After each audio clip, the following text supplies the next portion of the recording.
정말로 아이들을 사랑해 줄 수 있을까요? 나는 조심스럽게 물었다. 두 아들과 함께 새로운 인연을 시작하려는 마음엔 설렘보다는 두려움이 더 컸다. 이미 한 번의 결혼에 실패하고 Chứng nhân hay hôn nhân và hai đứa con trai là tất cả những gì tôi có. Tôi không dám kỳ vọng điều gì cao xa. Tôi chỉ mong người đàn ông ấy, người sắp trở thành chồng tôi, có thể yêu thương các con tôi như con ruột. 그는 말했다. 나, 김재훈이야. 전국 방방곡곡의 고아와 소외된 이웃에게도 마음을 썼어. 하물며 당신 아이들을 내가 어찌 안 아끼겠어. 그 아이들은 단지 아직 세상도 모르는 어린 존재잖아. 그 말에 나는 울컥했다. 이 사람은 단순히 잘생기고 말이 멋진 중년의 남성이 아니었다. 그는 이름 있는 언론인이자 수필가였고 무엇보다 진심이 있는 사람이었다. 예순을 바라보는 나이에 그는 여전히 반듯하게 셔츠를 다려 입고 식당에선 여자들에게 의자를 빼주는 섬세함을 지녔다.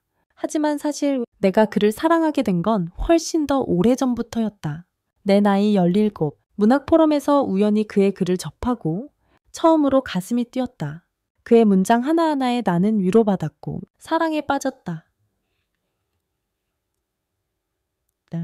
20살이 되던 해 나는 용기를 내어 편지를 보냈다. 그에게 좋아한다고, 샤무단다고, 만나고 싶다고. 그는 정중히 거절했다. 난 당신보다 24살이나 많아? 무엇보다 당신은 남쪽 시골에 있고 나는 서울 북부에 있어. 거리는 멀고 현실은 냉정하지. 당신은 또래의 청년을 만나 평범한 삶을 사는 게 더 좋을 거야. 그렇게 우리는 각자의 길을 걸었다. 나는 다른 사람과 결혼해 두 아이를 낳았고 9년 만에 이혼했다. 아이 둘을 품에 안고 무너진 삶을 다시 시작해야 했다. 그 무렵 휴대폰이 널리 보급되기 시작하면서 뜻밖에도 그가 다시 연락을 해왔다. 잘 지내고 있어. 혹시 아직 혼자니? 그는 서울에서 수백 킬로 떨어진 남부 도시인 청명으로 내려왔다. 나는 작은 반지 앞방에서 두 아이와 함께 살며 생계를 이어갔다. 글을 쓰고 인터넷 기사에 투고하며 시장에서 야채를 사고 직접 밭에 고구마 순과 호박을 심었다. 그조차도 다 돈이 아까워서였다. 그는 따로 하숙방을 얻어 지냈다. 우리는 부부가 아니었기에 함께 살 수 없었다. 하지만 나는 매일 아침 5시에 일어나 아이들 도시락을 싸고 학교에 데려다 준 뒤 그의 방으로 가 점심 도시락을 전달했다. 그는 글을 쓰고 나는 기사 취재를 다녔다. 점심을 함께 먹고 각자 저녁엔 다시 자신의 공간으로 돌아가는 삶. 그렇게 3개월이 흘렀고 어느 날 그는 글로 번 돈 몇백 원을 내 손에 쥐어주며 말했다. 이걸로 오늘 저녁은 삼치 한 마리 구워 먹자. 나는 속으로 다짐했다. 그래, 이 사람과 함께라면 비록 가난해도 서로 의지하며 살아갈 수 있어. 우리는 함께 소박한 금반지와 귀고리를 사고 결혼을 결심했다. 그의 나이 58, 나의 나이 30. 부모님은 반대했다. 너무 나이 차이가 난다며? 지역도 다르고 문화도 다르다며? 하지만 나는 말했다. 두 아이를 안고 이 나이에 날 책임져 주겠다는 사람. 부모님, 그 사람밖에 없어요. 그는 서울로 돌아가지 않았다. 오히려 내가 살던 조용한 시골 마을로 내려와 함께 살았다. 우리에겐 집도 없었고 재산도 없었지만 마음만은 진심이었다. 처음에는 아이들을 정말 친자식처럼 아껴주었다. 어린 두 아들도 아빠라 부르며 따랐다. 하지만 행복은 오래가지 않았다. 내가 그와의 사이에서 아이를 임신한 후 모든 것이 조금씩 변하기 시작했다. 임신 소식을 전했을 때 재우는 처음엔 웃으며 나의 손을 잡았다. 이 아이, 우리 아이야. 내가 책임질게. 그 말에 나도 잠시 안심했다. 하지만 그때부터 뭔가 미세하게 달라지기 시작했다. 아이들을 대하는 그의 태도가 조금씩 식어갔다. 처음엔 별일 아닌 줄 알았다. 하지만 두 아이에게 점점 말을 아끼고 눈길조차 피하는 그의 모습은 나를 불안하게 만들었다. 둘째 아이인 규민이가 감기에 걸려 밤새 기침하던 날 내가 재훈 씨, 물 좀 가져다 줄 수 있어요? 라고 부탁하자 그는 그냥 등을 돌리고 나는 내일 마감 원고가 있어. 좀 쉬자고만 했다. 그때부터 나는 알아챘다. 그는 더 이상 내 아이들을 우리 아이들로 보지 않는다는 것을 재우는 원래도 고지식한 사람이었다. 나이 차이도 컸고 살아온 환경도 달랐다. 그는 서울 북부의 큰 도시에서 자랐고 나는 남부의 시골에서 태어나고 자랐다. 남자는 넓은 세상에서 큰 일을 해야지. 부엌에 들어가는 건 말도 안 돼. 그가 가장 자주 하는 말이었다. 그래서 결국 내가 임신한 몸으로도 매일 아침 5시에 일어나 아침밥을 차리고 두 아이 도시락을 싸고 시장에 다녀오고 점심은 도시락으로 준비해 남편에게 가져다 주었다. 그의 수입은 거의 없었다. 출판사에서 받은 원고료가 가끔 들어오긴 했지만 생활비로는 턱없이 부족했다. 그는 늘 말했다. 넌 내가 벌고는 있는데 부모님 고향에 보내야 할 것도 있고 딸들한테도 챙겨야지. 내가 돈 보내야 사람들이 나를 존중하지. 나는 이해하려 했다. 하지만 한 달에 한 번도 한 장의 지폐도 집에 들어오지 않았다. 나는 다시 프리랜서 기사 일을 시작했다. 낮에는 기사를 쓰고 밤엔 이웃의 컴퓨터 고장도 고치고 토지 문서 상담도 했다. 인쇄, 서류 대행, 청첩장 인쇄에까지 할 수 있는 모든 일을 했다. 그리고 결국 내 부모님은 그런 나를 안쓰럽게 여겨 시골길 끝자락에 작은 땅 한 칸을 물려주셨다. 여기다 집이라도 지어라. 전세 살다 애 낳으면 어떡하냐. 그 땅은 마을에서 가장 끝자락에 있었다. 도로도 아직 제대로 포장되지 않는 붉은 흙길. 그러나 나는 눈물이 날 정도로 고마웠다. 그 땅이 우리 가족의 유일한 기댈 곳이었기에. 그날 가족회의에서 아버지는 말했다. 이 땅은 우리 딸의 명의로 하마. 누구 탓하는 거 아니지만 부부가 갈라질 수도 있고 결국 내 자식이 발붙일 때 하나는 있어야 하지 않겠냐? 재우는 아무 말도 하지 않았다. 아니, 겉으로는 괜찮다고 했지만 나는 느낄 수 있었다. 그의 표정, 그의 침묵, 그 모든 것이 말하고 있었다. 왜 내가 명의에 없지? 왜 내 존재는 이 집안에서 외부인처럼 취급되는 거지?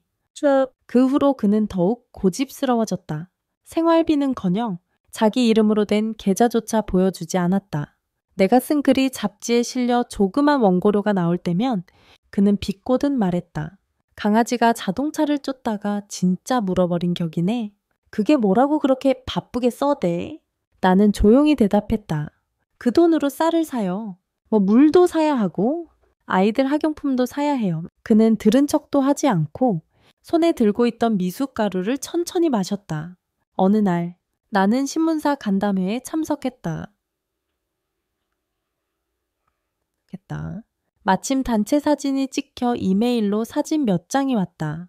공용 컴퓨터로 사용 중이던 내 노트북에 저장된 사진을 그가 우연히 본 것이다.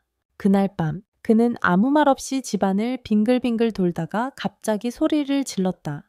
남편이 늙었으면 좀 조심해야 하는 거 아냐? 젊은 놈들 사이에 껴서 웃고 사진 찍고 사람들이 뭐라 생각하겠냐? 나는 웃으며 대답했다. 당신은 아내가 당신보다 젊다는 게 자랑 아니었어. 내가 혼자 찍은 것도 아니고 다 같이 찍은 단체 사진이야. 게다가 그들은 다 내가 당신 남편이라는 거 아는 사람들이야. 그는 화를 참지 못했다. 그놈들이 감히 나랑 경쟁도 못하는 것들이지. 젊은 것들 따윈 안 무섭다고. 나는 그 순간 숨이 턱 막혔다. 이 사람 정말 내가 믿고 함께 살아갈 수 있을까? 그날 저녁 평소보다 조용한 식탁 위에 찬물처럼 냉기가 감돌았다. 나는 여느 때처럼 밥을 차렸지만 재우는 젓가락을 들지 않았다. 아이들은 눈치를 보며 조용히 밥을 먹었고 나 역시 아무 말 없이 숟가락을 움직였다. 그러나 그날 이후 나는 재훈의 눈빛에서 뭔가 달라졌음을 느꼈다. 그가 더 이상 내 아이들을 친자식처럼 대하지 않는다는 것. 말로 표현하지 않아도 분명하게 느껴졌다. 그전엔 아이들이 그에게 아빠라 부르면 미소를 짓던 사람이 이제는 어색하게 눈길을 피하거나 대충 끄덕일 뿐이었다. 그리고 마침내 한 끼 식사 중 벌어진 일이 모든 것을 드러냈다. 그날 나는 정성껏 고깃찜을 했다. 늘 소박한 반찬만 올리던 우리 식탁의 고기는 오랜만이었다. 가장 어린 아들 도윤이는 제일 큰 고기 조각을 자기 밥그릇에 넣었다. 나는 아이의 행동이 귀엽고 사랑스러웠다. 하지만 재훈의 얼굴은 단번에 굳어졌다.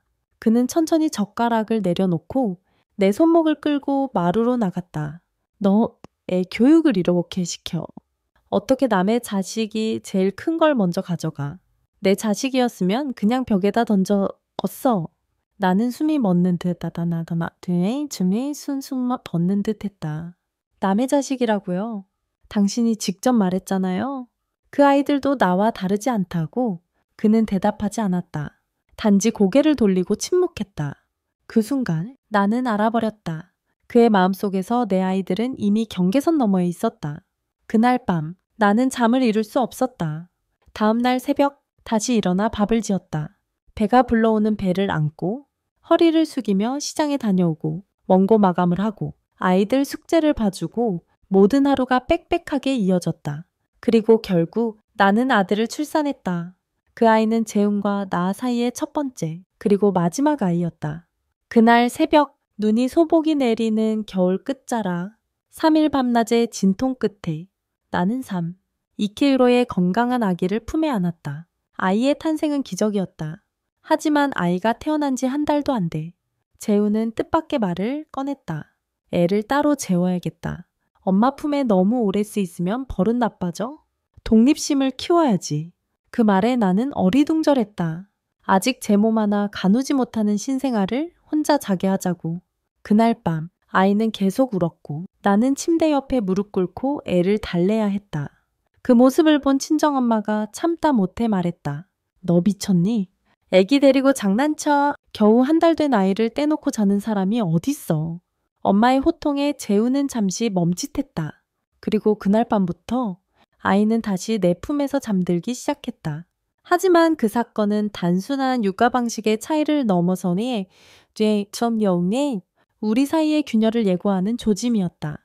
며칠 후 나는 막내의 출생 신고를 하러 동사무소에 갔다. 그런데 거기서 뜻밖의 이야기를 들었다. 남편분과 혼인신고가 되어 있지 않네요. 가족관계 등록을 하려면 우선 혼인신고가 되어야 합니다. 나는 깜짝 놀랐다. 재우는 나와 결혼식을 올려놓고도 아직 법적으로는 전 부인과 이혼하지 않은 상태였던 것이다. 그 사실을 나는 출산 직전에야 알았다. 그의 말은 이랬다.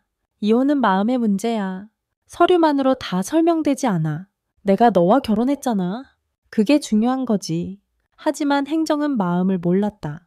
결국 아이는 내 성을 따르게 되었고 아버지랑 칸은 비워진 채 출생 신고를 마쳤다. 재우는 분노했다. 내 이름을 넣어야지. 내가 애 아빠야. 나는 조용히 대답했다. 당신이 법적으로 정리하고 서류만 있으면 언제든 바꿔줄게요. 며칠 후 그가 간신히 부부 성명을 정정하는 절차를 마치고 돌아오며 말했다. 이제 나도 당당히 우리 가문에 아들이 있다고 말할 수 있어. 그러더니 곧장 복사된 출생신고서를 들고 고향으로 떠났다. 그는 가문의 계보에 아들 하나 추가되었다며 뿌듯해했다. 시간이 흐르며 내 삶은 점점 더 무거워졌다. 도윤이는 어느덧 초등학교 고학년이 되었고 규민이도 자라서 살림을 조금씩 돕기 시작했다. 막내 다온이는 기저귀를 갓댄 시기였고 나는 낮에는 기사를 쓰고 밤에는 집안일로 눈코 뜰 새 없이 바빴다. 하지만 그 바쁜 시간 속에서도 한 가지는 분명했다. 재우는 여전히 생계에 기여하지 않았다. 그는 말로는 늘 가장의 자존심을 외쳤지만 그 자존심은 단 한 번도 밥상이 되어 돌아온 적이 없었다. 출판사에서 나오는 인쇄나 칼럼 원고료는 있었지만 그는 그 돈을 가족에게 내지 않았다. 이번 달은 외가 쪽 제사가 많아서 고향에 좀 보내야 해.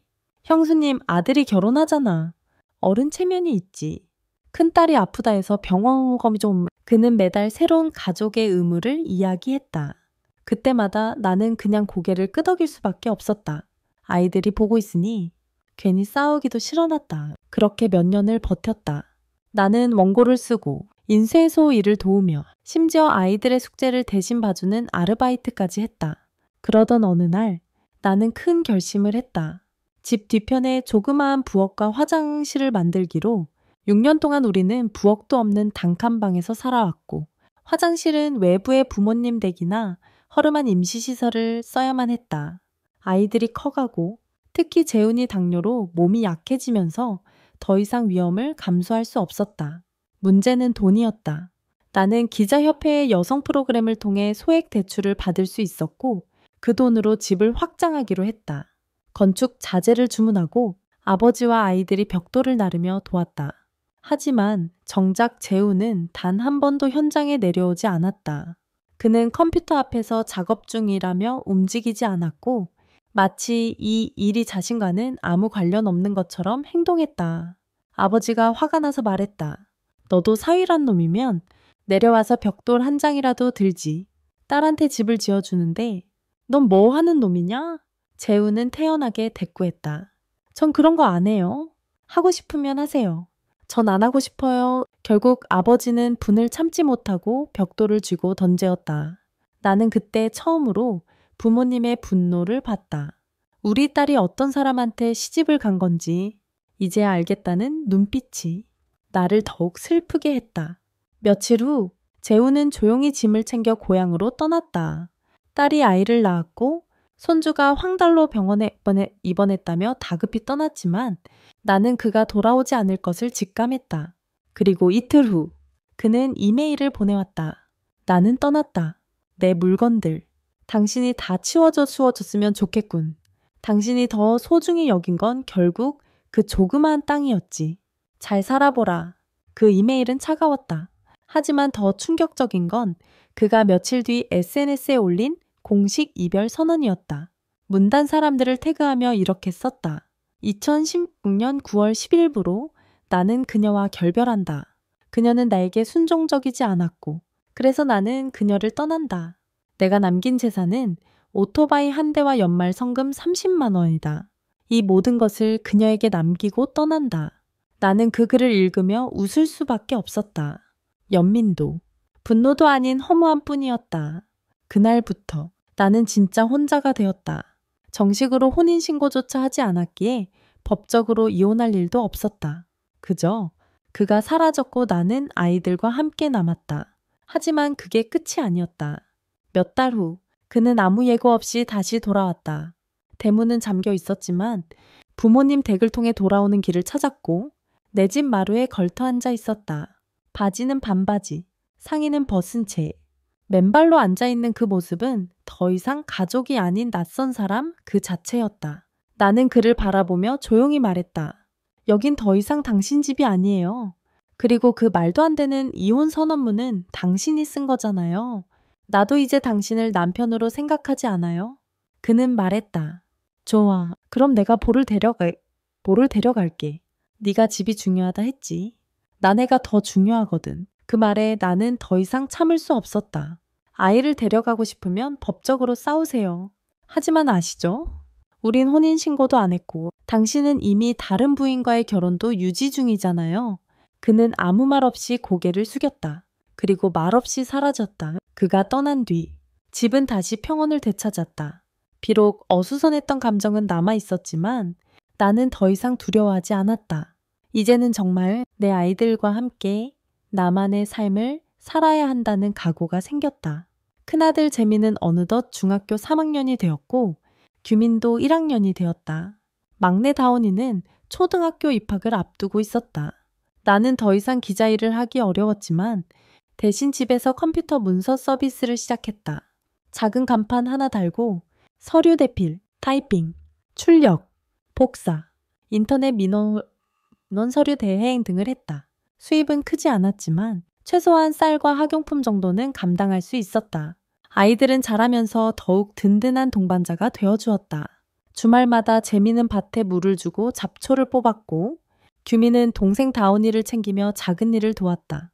가끔 지인들이 물었다. 그 사람 아이들 양육비라도 보내. 나는 쓴웃음을 지으며 고개를 저었다. 가끔 2개월에 한 번꼴로 5만 원 보낼 때가 있어요. 그게 전부예요. 그러면 사람들은 말도 안 된다는 듯 혀를 찼지만 나는 이미 익숙해져 있었다. 재우는 여전히 본인의 SNS에 다온이를 자랑했다. 내 아들 건강히 자라줘서 고맙다. 아빠가 사랑하는 다온이에게 이달엔 꿀 한 병 보낸다. 그 SNS 글을 본 나는 가만히 한숨만 내쉴 뿐이었다.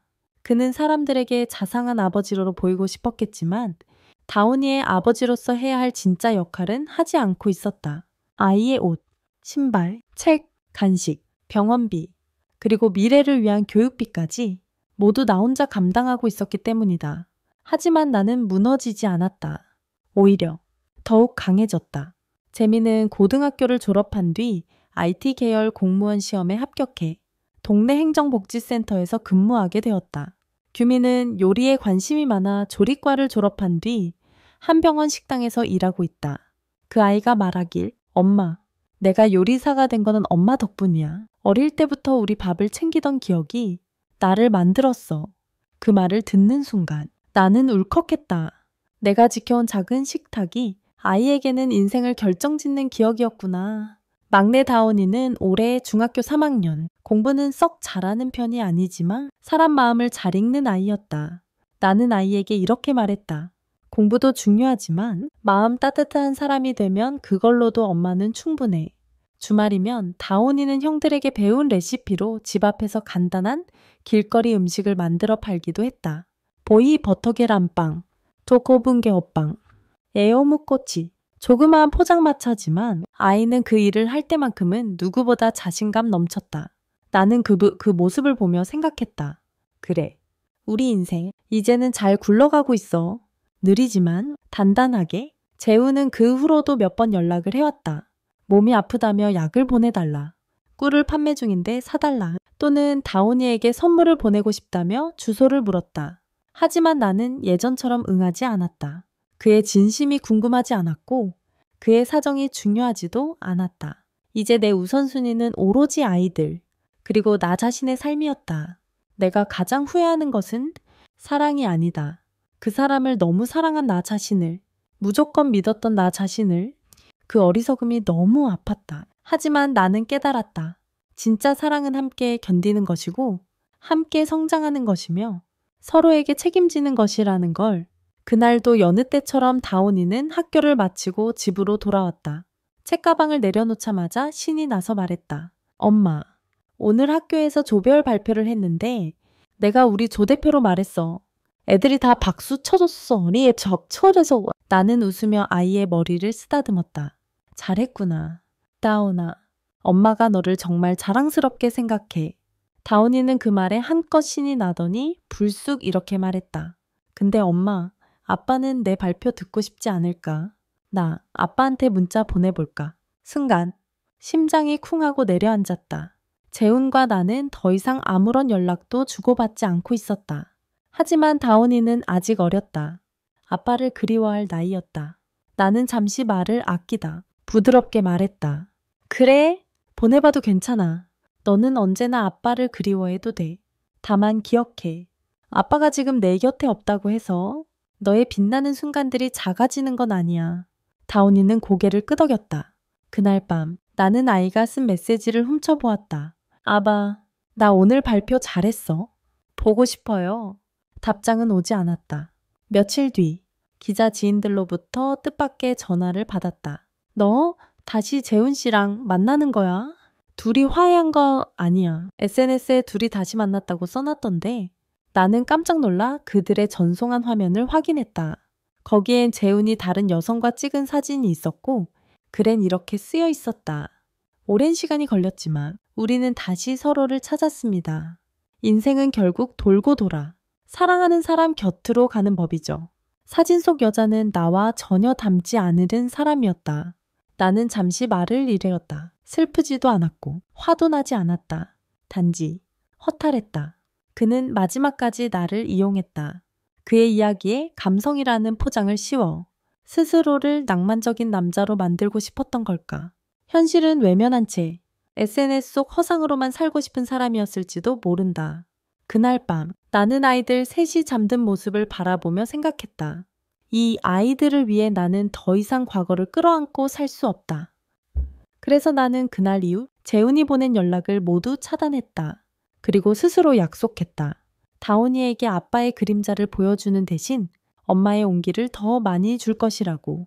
시간은 흘렀고 2023년 봄 재민은 시청 공무원으로 정직권 임용되었고 규민은 병원 조리팀의 팀장으로 승진했다. 다온이는 중학교 졸업을 앞두고 작은 장래 희망을 말했다. 나도 형처럼 일찍 돈 벌어서 엄마 덜 고생하게 하고 싶어. 나는 아이를 꼭 껴안았다. 엄마는 너희가 행복하면 그걸로 충분해. 부자 안 돼도 되니까. 나쁜 사람만 되지 말아줘. 아이들은 내가 세상에서 제일 소중하게 지켜온 보물이었다. 그리고 나는 깨달았다. 내가 실패한 것은 사랑이 아니라 사람을 잘못 믿은 것이었다. 봄비가 조용히 내리던 어느 아침, 다운이는 평소보다 일찍 일어나 책가방을 정리하고 있었다. 나는 부엌에서 두부국을 끓이며 물었다. 오늘 무슨 날이야? 왜 이렇게 일찍 준비했어? 다운이는 활짝 웃으며 말했다. 오늘 학교에서 가족 소개 에세이 발표하는 날이에요. 우리 엄마 얘기하려고요. 그 말에 나는 순간 놀라 물었다. 엄마 얘기를? 왜? 다운이는 당당하게 말했다. 우리 반 친구들은 다 아빠 얘기하겠지만 난 엄마를 말할 거예요. 아빠는 같이 살지도 않고 내가 아플 때도 옆에 없었잖아요. 하지만 엄마는 항상 있었어요. 엄마는 내 전부예요. 나는 말없이 고개를 숙이고 국을 저었다. 작은 주방 창문 너머로 비가 고요히 흐르고 있었다. 그 비는 마치 오랜 상처 위로 조용히 내려와 마음을 감싸주는 듯했다. 그날 오후 나는 아이들의 요청으로 가족 사진을 다시 찍었다. 재민, 규민, 다운, 그리고 나. 우리는 마당의 살구나무 앞에 서서 가게에 카메라를 응시했다. 사진기 셔터가 찰칵 울리는 순간 나는 문득 깨달았다. 나는 이제 더 이상 그의 그림자 속에 있지 않다는 것을, 이제는 온전히 나와 내 아이들만의 이름으로 서 있다는 것을. 그날 밤 다운이는 나에게 조심스레 말했다. 엄마, 나 고등학교 입학하면 개명하고 싶어요. 성도 엄마랑 같은 걸로 바꾸면 안 될까? 나는 잠시 망설였다. 아이의 성을 바꾸는 일은 단순한 서류 절차가 아니라 아이의 정체성과 직결되는 일이었다. 하지만 나는 아이의 눈빛에서 단단한 결심을 보았다. 그래, 다운아, 엄마랑 같은 성으로 바꾸자. 그 이름으로 우리가 앞으로 살아갈 거야. 아빠의 이름이 아니더라도 너는 누구보다도 훌륭한 사람이 될 거야. 며칠 후 나는 다운이와 함께 구청 민원실을 찾았다. 신청서 한 장을 적고 아이의 손을 꼭 잡은 채 이름을 다시 썼다. 거에던, 새로운 성, 새로운 출발이었다. 접수 창구에 직원이 물었다. 성 변경 사유에 가족의 안정과 정서적 일체감이라고 쓰시면 됩니다. 나는 고개를 끄덕였다. 맞아요. 우리 가족은 이제 완전히 하나니까요. 이후로도 삶은 녹록지 않았다. 재미는 결혼보다 동생들을 먼저 챙겼고, 규미는 자주 허리 통증을 호소했지만 꾹 참고 요리를 계속했다. 다운이는 고등학교에 진학하며 알바를 시작했고, 주말이면 여전히 포장마차에서 어묵을 팔았다. 나는 여전히 문서 일을 하며 가끔 지역신문에 칼럼을 기고해 했다. 글을 쓰는 손끝이 여전히 살아있다는 게 감사했다. 한 번은 한 칼럼이 화제가 되어 지역 라디오 방송에서 인터뷰 요청이 왔다. 사회자가 마지막에 물었다. 마지막으로 청취자 여러분께 전하고 싶은 말씀이 있다면요. 나는 망설임 없이 대답했다. 지금 힘든 시간을 지나고 계신 분들께 말씀드리고 싶어요. 사랑이 전부라고 믿었던 시절이 있었어요. 하지만 시간이 지나고 보니 사랑보다 더 중요한 건 자존감과 나 자신을 지키는 힘이더라고요. 누구와 살든 어떤 삶을 살든 내 삶의 주인공은 바로 나라는 걸 잊지 않으셨으면 합니다. 그날 밤 나는 오랜만에 가족들과 함께 고구마를 구워 먹으며 이야기꽃을 피웠다. 다운이는 말했다. 엄마, 우리 집 참 따뜻해. 나는 조용히 웃었다. 그건 우리가 서로를 옮겨줬기 때문이야. 이제 더 이상 나는 누군가의 아내가 아닌 새 아이의 엄마이자 한 사람의 독립된 존재로서 당당히 살아가고 있었다. 이 이야기는 단순히 한 여자의 결혼 실패담이 아니라 인생의 바닥에서 다시 일어선 한 어머니의 눈물과 의지, 그리고 사랑의 진정한 의미를 보여주는 감동적인 여정이었습니다. 사랑이라는 이름으로 시작되었지만 결국 남겨진 건 책임지지 않는 사람의 그림자였고, 그 그림자를 딛고 일어난 그녀는 어느 누구보다 강한 사람이 되어 있었습니다. 이 이야기를 들으며 많은 분들이 공감했을 거라 생각합니다. 누군가에게 기대고 싶지만 결국 나를 지켜주는 건 나 자신이며, 자식에게 줄 수 있는 최고의 선물은 부모의 희생이 아니라 함께 걸어가는 따뜻한 시간이라는 것을 다시 한번 느낄 수 있었습니다. 여러분도 느끼셨나요? 가슴이 뭉클하고 눈시울이 뜨거워지셨다면 지금 이 순간 함께 해주신 모든 분들께 부탁드릴게요. 이 이야기가 계속 이어질 수 있도록 좋아요 한번 꾹 눌러주시고 구독과 알림 설정도 부탁드립니다. 댓글로 여러분의 생각과 감상도 함께 나눠주세요. 여러분의 공감과 참여가 이 이야기를 더 멀리, 더 깊이 전할 수 있게 해줍니다. 다음 편도 기대해 주세요. 감사합니다.